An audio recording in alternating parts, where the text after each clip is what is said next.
From the Ashes has arrived with X-Men issue number 1, and it's time to answer the burning question everyone has been asking. What is up with Beast's eyes? X-Men number 1 is here, and it's the start of a new era for the X-Men. And of course, you might be asking yourself, do I need to get in on this? Do I need to read this? Should I be collecting it? I'm going to share my thoughts on this issue in the hopes of helping you to answer these questions and decide if this series is going to be right for you.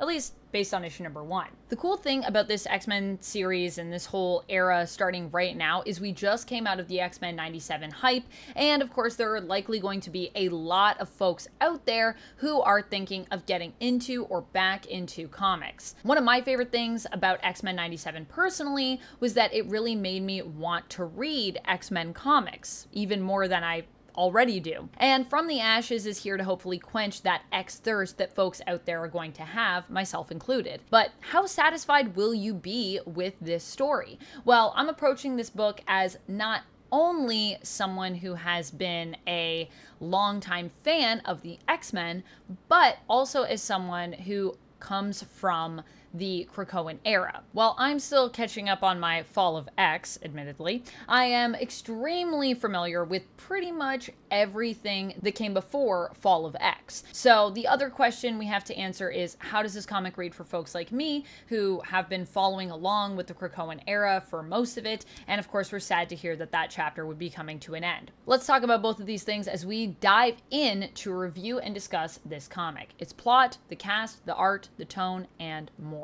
Honestly, there's a lot to talk about. X-Men issue number 1 is written by Jed Mackay with art by Ryan Stegman, inks are by JP Mayer, and colors are by Marte Gracia. Marte Gracia is continuing with the X-line after being, I would say, a bit of a staple as well throughout the Krakoan era, which honestly is nice to see. It's nice to see some friendly names on the pages. We also have letters here by VC's Clayton Cowles, a staple throughout the Marvel Universe. Cover is by Ryan Stegman, JP Mayer, and Marte Gracia. And there are various alternate covers out there for you to collect too, for those who are fans of other artists such as Scotty Young and Peach Momoko. You know me, I love Scotty Young and I love Peach Momoko, so just had to give them a little shout out here. X-Men issue number 1 is a classic primer story, I would say, but instead of taking us through a bunch of exposition, as some primer stories do, it drops us right into the action, and that is something I really love about it. The issue centers around two major plot lines, one involving Scott, leader of the X-Men team, and his team in question as they go on a mission to investigate a splinter group of Orcus, who seem to be holding newly activated mutants captive. They end up also recovering Wolverine, who is being held captive there as well.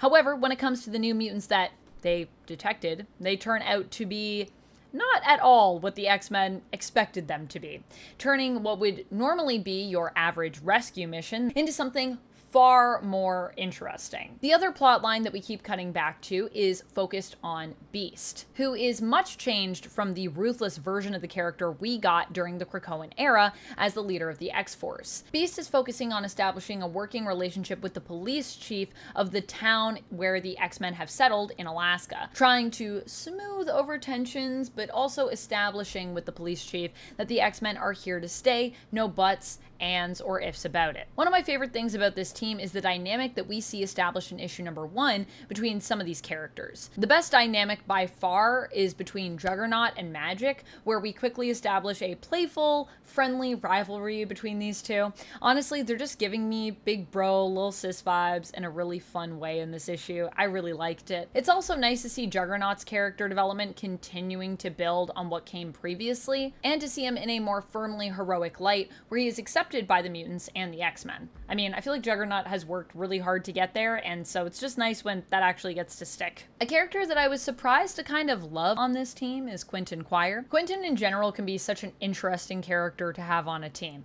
He can be a nuisance, but he can also be really fun, and I feel like this is honestly peak Quentin, at least based on what we're seeing here in issue 1. Quentin for me is fun yet undeniably annoying, and that is what we get with this characterization, and honestly, I'm just loving than that. When I read X-Men issue number 1, I read it with Uptown Duck, and we tend to do character voices and go back and forth as we read through.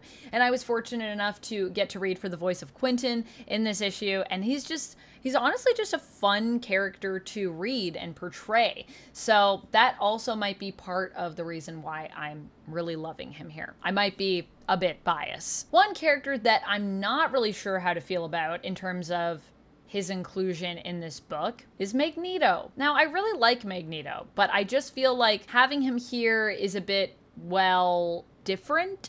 I know Magneto has been a hero for some time, but he also has been decidedly hostile in recent appearances, since his resurrection, at least. I mean, he, like, literally crumpled some people, just, like, crumpled them up. So to see the X-Men just outright team up with him, offer him a place on their team, it's interesting. And I wonder what that could mean for the team's approach to heroics in the future, working with Magneto. I like how he is utilized in this issue, though, as he is the bad cop to Beast's good cop, who are confronting the actual cop, each in their own ways. I also like his sweater that he's sporting. Magneto in a sweater. Really fun for some reason. In general, I'm really liking this roster for the team, I gotta say.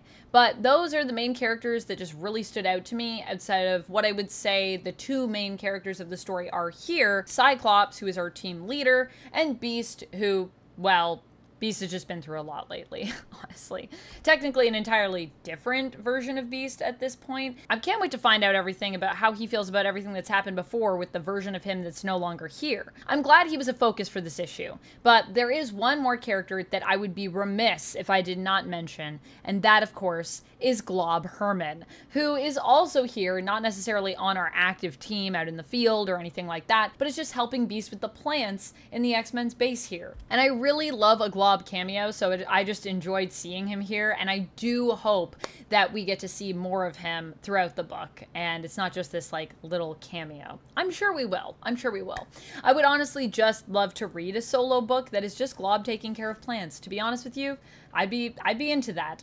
I don't know who else would be here for that, but I would be here for that. Let me know if you're someone that would be here for my Glob solo book where he just takes care of plants at the X-Men base. Slice of life Glob Herman X-Men book, anyone? When it comes to art, I'm still warming up to this art, I feel like I would say. Now, don't get me wrong, I like Ryan Stegman's art in general, especially how he does facial expressions, especially the cop here, like, wow, just so many great facial expressions in this issue.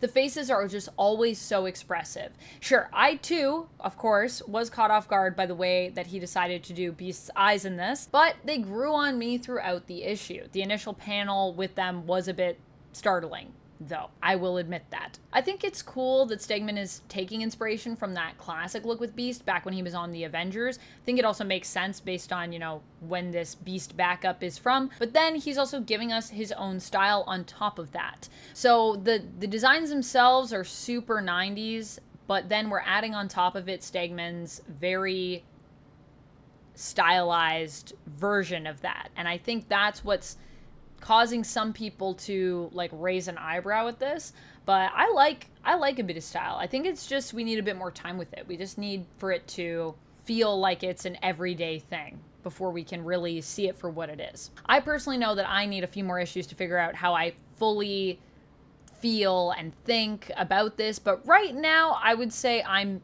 mixed in regards to just how I feel the style fits this book in particular. When it comes to how Stegman draws powers, though, I have to say I love Cyclops' optic blast in this. I love that we also get to see both of his eyes, but I'm not as keen on Psylocke's ice cream cone looking psi weapons. I think I prefer when Psylocke's psi weapons are a bit more sharp and defined. I do like the idea of this, though. I think it's really creative and different, and that's fun. When it comes to the overall tone of the issue, I gotta say, I'm here for it. I like it as a setup issue, and I think it works that we've had some time between Krakoa and this. There's a bit of a time gap. I like that there are things I don't know, as I feel like enough time has passed for changes to be explained throughout this series. How did we get here? We're gonna hopefully find that out. Like, how did Quentin Quire go from a disembodied head to a full person again? But I'm still a little nervous, as I just hope that these questions actually get answered throughout the series and dealt with. I'm always a little bit nervous when we have those questions because you could sweep them under the rug and never address them because time has passed, but I'm hopeful that we're going to get to it.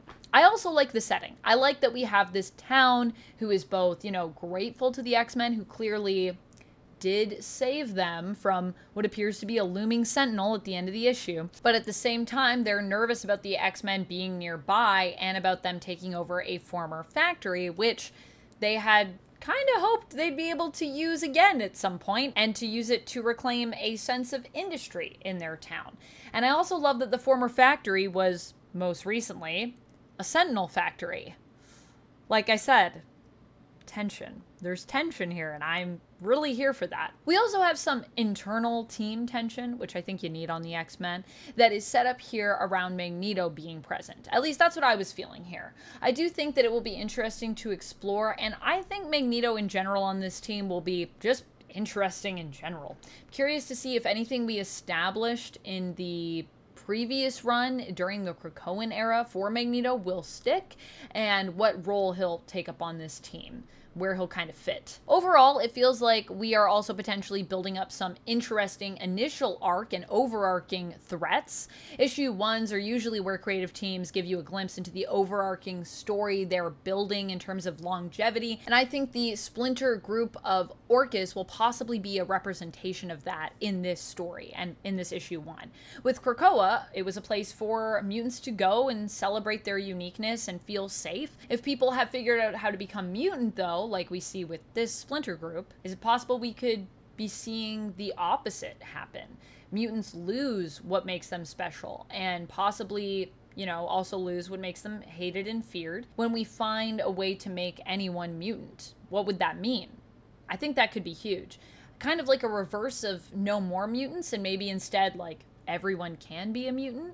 I don't know. I think that could make for a really fascinating story if that is a teaser to the overarching story, and I'm right about this. Now, a lot of the times with issue 1s, those things are in there, but we kind of don't know till later in the game what really was planting the seeds here and carrying forward. So we'll have to see. It could be other stuff too. We also have this secret villainous team, which is of course hinted at in the bonus secret scene that we get at the end of the issue. There's a QR code, you scan it, and it gives you that page. We know they are a villainous team. We know they're villains because they sit evenly spaced at a comically large table with a giant X on it. Although this kind of evokes a little bit of a Quiet Council vibe, to be honest. This is not exactly how the Quiet Council sat, but it's just giving me a bit of that. It's just interesting. Very interesting. This team overall is interesting to me in general, although they feel like they might be more of a first or second arc villain team, in my opinion. However, they could also be our long-haul, overarching threat that we're going to have throughout the series, and then we get revealed at the end. We shall see. We have the Zealot, who I think could be Cassandra Nova. The Doctor, who I'm thinking could be maybe Dr. Kavita Rao. No idea who's standing behind her, though, so I don't really know about that one. The Means, which I think is giving me some Namor vibes, some Namor feels. Kind of looks like Namor, but Namor's off doing his own thing, so I don't really think that makes sense within the larger Marvel narrative that we have right now. So I don't really know who that is. It could be Kraven, maybe, who is hunting mutants during the Krakoan era. It's kind of got a bit of a Kraven look there. And then finally, we have the Chairman, who definitely looks like there's someone in a Cerebro helmet. Definitely looks like someone wearing Cerebro. I'm wondering if this might be some version of Xavier himself, based on the name Chairman. And yeah, I know everything that happened with Xavier up to this point, so like I said, I'm not sure. Just Xavier is more often known for his signature hover chair, you know, so Chairman, Cerebro, that's kind of what I was thinking. But it's more likely, I think, that this is someone else entirely, as I don't think Xavier makes a ton of sense here based on where we've gotten to with this character at this point. Also, yes, I have read the X-Men issue number 300, the legacy issue. I think it was issue number 35 in terms of that specific run. I have read that, so I do know everything that I need to know to go into this. There's some gaps in my Fall of X, in case you were wondering where I'm at with that. I wonder if the success of X-Men 97 might see a return of Bastion, and maybe that's who the Chairman is? Perhaps Bastion and Cerebro, or just like Maybe it's simply a rebuilt Bastion with a bunch of tubes coming out of his head. After all, we know that Bastion really does love tubes, so could be that. Overall, I'd give this first issue a solid 8 out of 10. There's a lot that I'm liking here, although some things I'm not fully sold on just yet. But I like the feel of this issue. It's very punchy, it's very 90s, and there's definitely enough intrigue and mystery built here to keep me coming back. So I'm definitely excited to check out issue number 2. Now, let me know what you thought of this issue in the comments. I am very eager to discuss it all with you and hear your thoughts, hear your theories. I cannot wait. How do you feel about the artwork, the story, the characters? Tell me. Let me know. Let's talk about it. That's it for this one, though, for now. And until next time, friends, stay nerdy.